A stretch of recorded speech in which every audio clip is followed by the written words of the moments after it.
السلام عليكم البنات، كي دايرين؟ لاباس عليكم؟ صحيحتكم لاباس؟ اليوم فاطمه الزهراء الرباطيه بغات دير لكم واحد لاكلاص صراحه كيجي اقتصادي وكيجي لذيذ بزاف. كنتمنى انكم تجربوه. كيف ما كتشوفوا معايا عندي نصف لتر من الحليب، عندي ساشيه ديال 60 غرام ديال الحليب المجفف، حليب نيدو، عندي واحد لا كريم شونتي وحده. انا كنستعمل هاد لا مارك هادي لا كريم شونتي وحده، عندي 5 المعالق ديال السكر سنيده، عندي معلقه ديال الكاكاو، عندي جوج ديال الفلون ديال الفاني، اي اغوم بغيتو تستعملوا. وهنايا جوج ديال الفلون ديال الشوكولات ديال 30 ريال. كيف ما كتشوفوا هنا عندي كاس العنبه اللي غادي نعبر به. غادي نبداو على بركه الله. اول حاجه غادي نديروها، غنديروا واحد كاسونس العنبه ديال الحليب يكون بارد بطبيعه الحال. كيف ما كتشوفوا عندكم غير خلاط لي ديال الكهربائي العادي ممكن حتى هو تستعملوه، كيجي لذيذ. كما كتشوفوا عندي كاس ونص، غادي نضيف عليه الفلون بنكهه الفانيلا.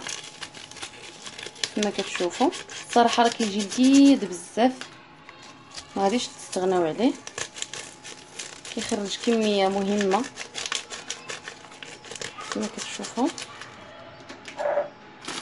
بالنسبه لاكريم شونتي كيف ما كتشوفوا غادي ندير نص ديالها، نص الكميه، يعني جوج ديال المعالق وربع.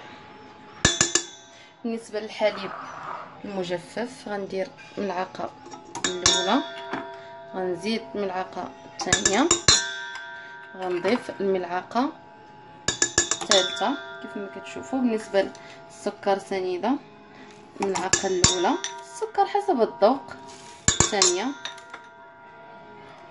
الثالثه. دابا ما عليا الا غادي نبدا نحرك هاد المكونات هادي، غنخلطها في الخلاط الكهربائي حتى يتضاعف الحجم ديالها ونعاودو نطلقها.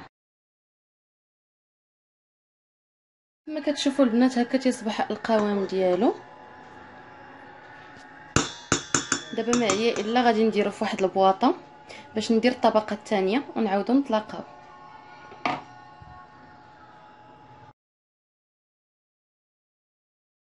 بنات بالنسبه للفلون بنكهه الشوكولات درت جوج كيسان ديال الحليب، كاسونس عفوا ديال الحليب ديال العنبه، ضفت عليهم واحد كيس الاول ديال الشوكولات، فلون ديال الشوكولات، غنضيف عليه الكيس الثاني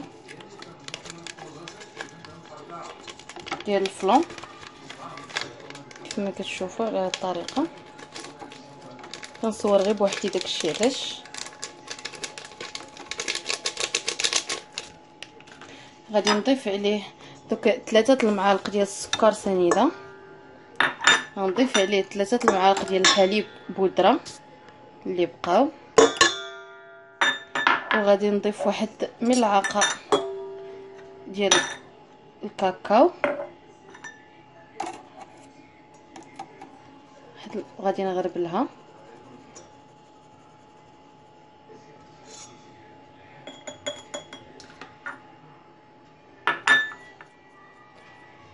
من بعد ما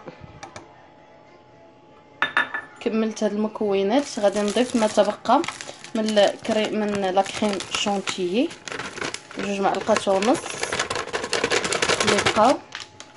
دابا ما عليا الا غادي نسد الخلاط ديالي على هاد الطريقه، غنستمر في هاد العمليه.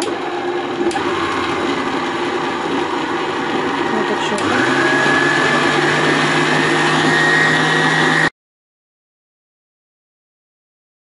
بنات، كيف ما كتشوفوا ان هكا القوام ديالو كيصبح. دابا ما عليا الا غنديرو في واحد الاناء اللي غادي نخشيه في المجمد ونعاودو نطلقها. بنات كيف ما كتشوفوا هذا هو الشكل ديال الكلاص ديالنا، كيصبح على هذا الشكل هذا. كيف ما شفتوا انا حنت عمرات ليا الطاسه، داكشي علاش هذا هو الشكل ديالو كيف كيصبح.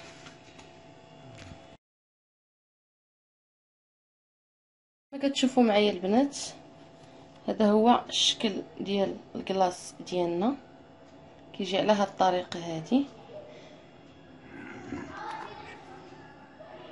كما كتشوفوا الصراحه راه كيجي غزال بزاف. كنتمنى انكم تجربوه، الكميه ديالو هائله كيف ما كتشوفوا. ما تنساوش تشتركوا في القناه باش توصلوا بجديد الوصفات.